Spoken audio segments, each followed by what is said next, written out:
Hello दोस्तों, स्वागत है आपका इस वीडियो में। और मैं हूं आपका होस्ट और दोस्त कमल। एक इंटरेस्टिंग प्रॉब्लम के साथ में आया हूं।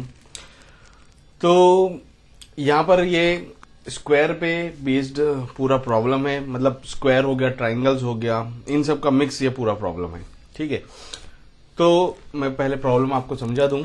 देखिए, एक स्क्वायर गिवन है हमें ABCD, और AB जो लाइन है मतलब या साइड है उस स्क्वायर की, उसमें एक E पॉइंट है जिससे D को ज्वाइन कर दिया और A और C को ज्वाइन कर दिया। ठीक है, तो ऐसे करके तीन तो इसमें ट्राइंगल बन रहे हैं और एक क्वाड्रिलेटरल बन रहा है।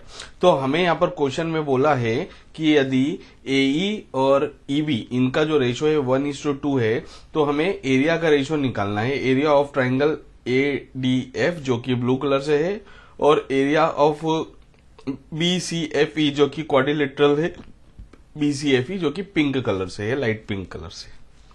ठीक है, तो प्रॉब्लम को सॉल्व करना स्टार्ट करते हैं। तो हमें AE बाय EB का रेशो दे रखा है। तो अगर हम AE को मान ले 1, तो EB क्या हो जाएगा 2 के बराबर। इस प्रॉब्लम को आगे हम रेशोस के टर्म्स में ही डील करेंगे। तो AE बाय EB का जो रेशियो है, तो हमने AE को मान लिया 1 और EB को मान लिया 2।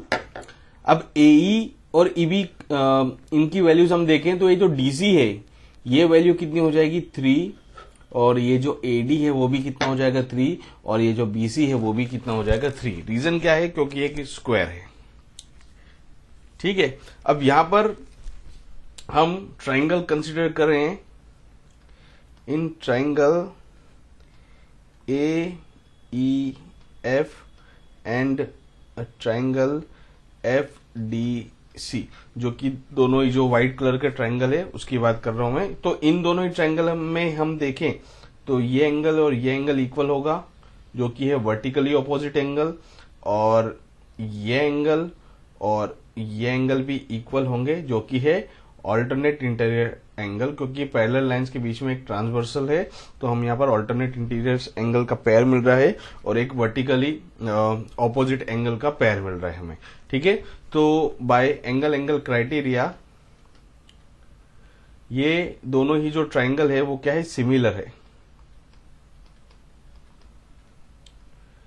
अगर ट्राइंगल्स सिमिलर है तो इनकी जो एरियाज के रेशियो होंगे वो इनकी साइड्स के रेशियोज के स्क्वायर के क्या होंगे?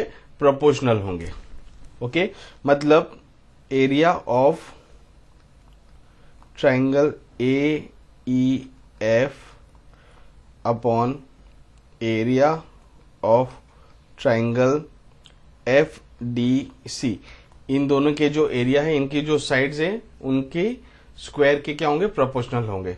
तो AEF इसकी एक साइड हमें पता है 1, और इसकी हमें साइड पता है 3, जो कि ये जो एंगल है उसके ऑपोजिट वाली साइड है। ठीक है, तो इन साइड का हम रेशो ले सकते हैं। तो यहां पर हो जाएगा 1 स्क्वायर बाय 3 स्क्वायर, जो कि होगा 1:9। मतलब अगर हम ट्राइंगल AEF को S मान लें, तो जो ट्राइंगल FDC है वो कितना हो जाएगा? 9S के बराबर, क्योंकि इनका जो एरियाज को रेशियो है वो 1:9 है। ओके, अब आगे हम चलते हैं। तो अगर ये जो पॉइंट F है, ये जो पॉइंट F है, देखिए यहां पर एक राइट एंगल ट्राइंगल है। कौन सा? ABC। राइट एंगल ट्राइंगल है ABC, और यहां से A और C पॉइंट को ज्वाइन कर रखा है। तो अगर मैं इस F पॉइंट से इस AD पर परपेंडिकुलर ड्रॉप डालूं, और इस F पॉइंट से AE पर परपेंडिकुलर डालूं, तो इन दोनों ही परपेंडिकुलर्स की जो लेंथ है वो क्या रहेगी? सेम।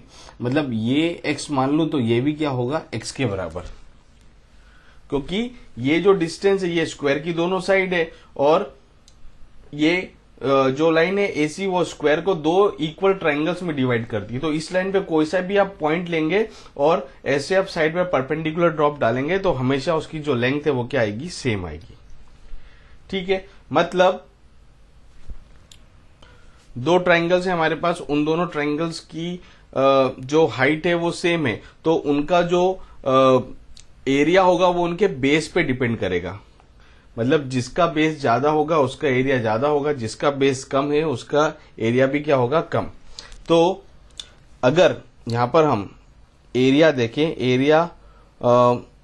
एरिया ऑफ, मैं पूरा डिराइव करके बताता हूं। एरिया ऑफ ट्राइंगल AEF, इसको माना है हमने S, ठीक है। और ये जो वैल्यू वो किसके बराबर होगी, हाफ इंटू जो बेस है वो क्या है इसका 1, और जो हाइट है वो क्या मान ली हमने x मान ली, ठीक है। और हमें निकालना है एरिया ऑफ ट्राइंगल। देखिए मैं ब्लू वाले ट्राइंगल की बात कर रहा हूं अभी, ADF, इसका एरिया हमें पता नहीं है पर हम half into base into height से निकाल सकते हैं। तो हाफ इंटू इसका बेस कितना है 3 और हाइट कितनी है x, तो इसको हम x/2 इंटू 3 ऐसा लिख सकते हैं। और ऊपर वाला जो ट्राइंगल AEF, इसका जो एरिया है उसको x/2 लिख सकते हैं। अब x/2 की जो वैल्यू है वो किसके बराबर है, s के बराबर, तो वो हम यहां पर सब्स्टिट्यूट कर दें, ये x/2 की जगह s, तो एरिया ऑफ ट्राइंगल ADF ये कितना हो जाएगा 3s के बराबर, ठीक है। तो ये जो एरिया है वो कितना हो गया 3s। ओके, अब देखिए, अब ये प्रॉब्लम बिल्कुल सॉल्व हो गया है, इसमें कुछ ज्यादा अब कैलकुलेशंस की जरूरत नहीं पड़ेगी। तो AC जो लाइन है वो इस ट्राइंगल को इस स्क्वायर को 2 इक्वल ट्राइंगल्स में डिवाइड कर रही, और उन दोनों ट्राइंगल्स में भी यहां पर मतलब ABC और ADC, इन दोनों ट्राइंगल्स में भी हमें 2 ट्राइंगल्स अलग अलग दिख रहे हैं। मतलब ADC वाले ट्राइंगल में 2 ट्राइंगल दिख रहे हैं, ठीक है। तो कुल मिला के बात इतनी है कि इतने पार्ट का जो एरिया है वो कितना है 12s, तो इतने पार्ट का जो एरिया है वो भी कितना होना चाहिए 12s के बराबर। उसमें से ये s है तो ये बचा हुआ कितना हुआ 11s के बराबर, ठीक है। अब हम आसानी से रेशियोज निकाल सकते हैं।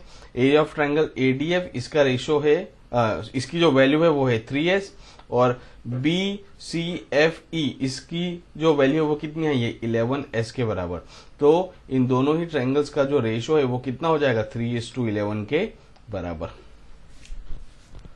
ओके, सो ये था इस प्रॉब्लम का कंप्लीट सॉल्यूशन। आशा करता हूं कि आपको हर एक स्टेप समझ में आई होगी। अगर कुछ भी डाउट आता है आप नीचे कमेंट में लिखिए, मैं उसको पूरी तरह से आपको समझाने की कोशिश करूंगा। So I hope that this video will be helpful for you all. Video समझ में आया तो उसे लाइक कीजिए, शेयर कीजिए, चैनल पे नए हो तो सब्सक्राइब करना ना भूले, नोटिफिकेशन बेल को प्रेस करें ताकि जैसे ही नया वीडियो अपलोड हो आपको तुरंत उसकी इन्फॉर्मेशन मिल जाए। Thank you so much, thank you for watching.